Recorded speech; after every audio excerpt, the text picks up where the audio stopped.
yesterday, none of us have ever seen anything like it again.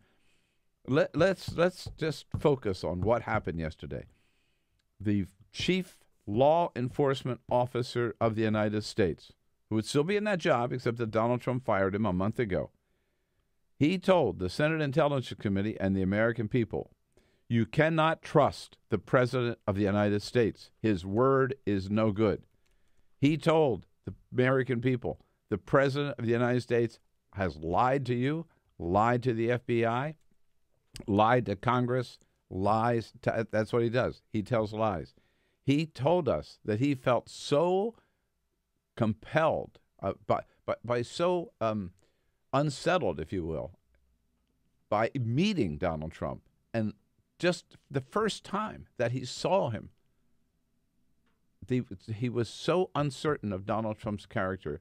He was so uncertain that Donald Trump would lie about what they talked about that he felt compelled to write a very detailed memo of everything in that conversation, word for word, immediately after the meeting, to keep that record because he knew he might need it someday.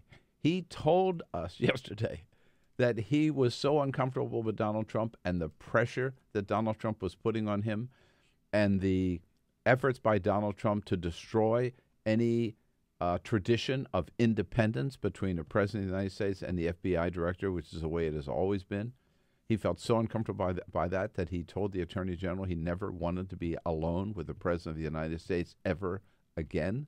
I mean, that in itself is so chilling.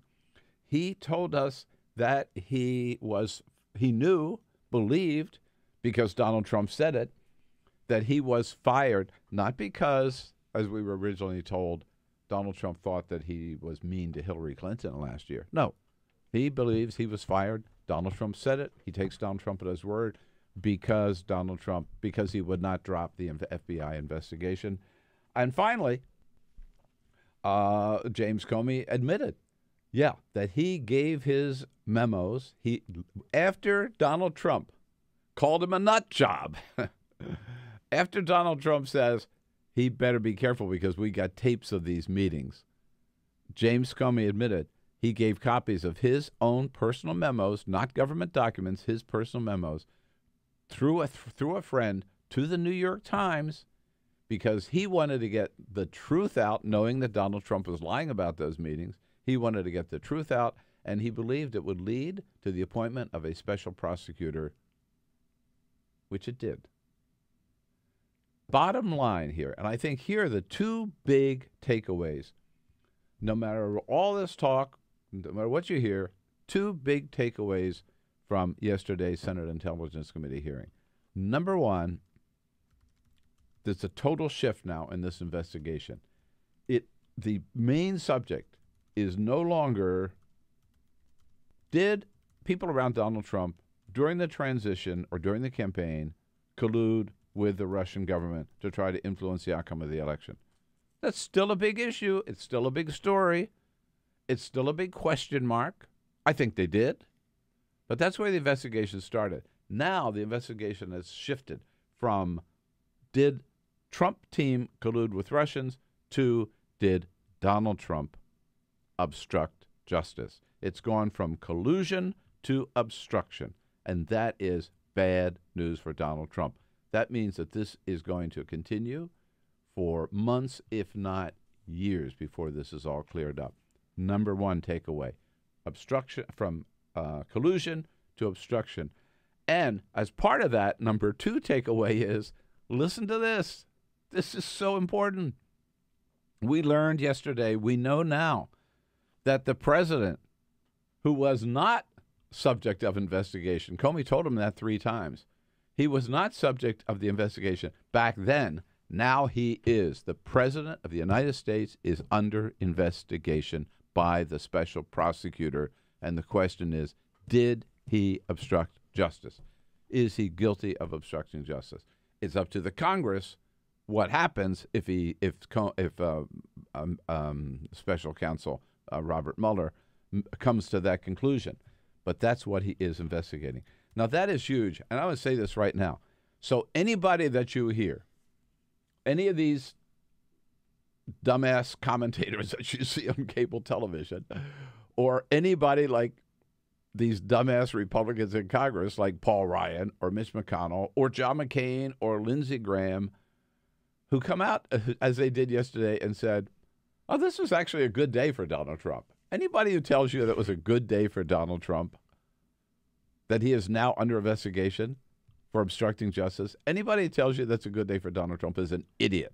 It could have been a lot worse. James Comey could have come out and said, he is guilty of obstructing justice and he should be thrown in jail for 30 years. Yeah, James Comey didn't say that. He said it's up to you, senators, to decide whether, and up to the special counsel.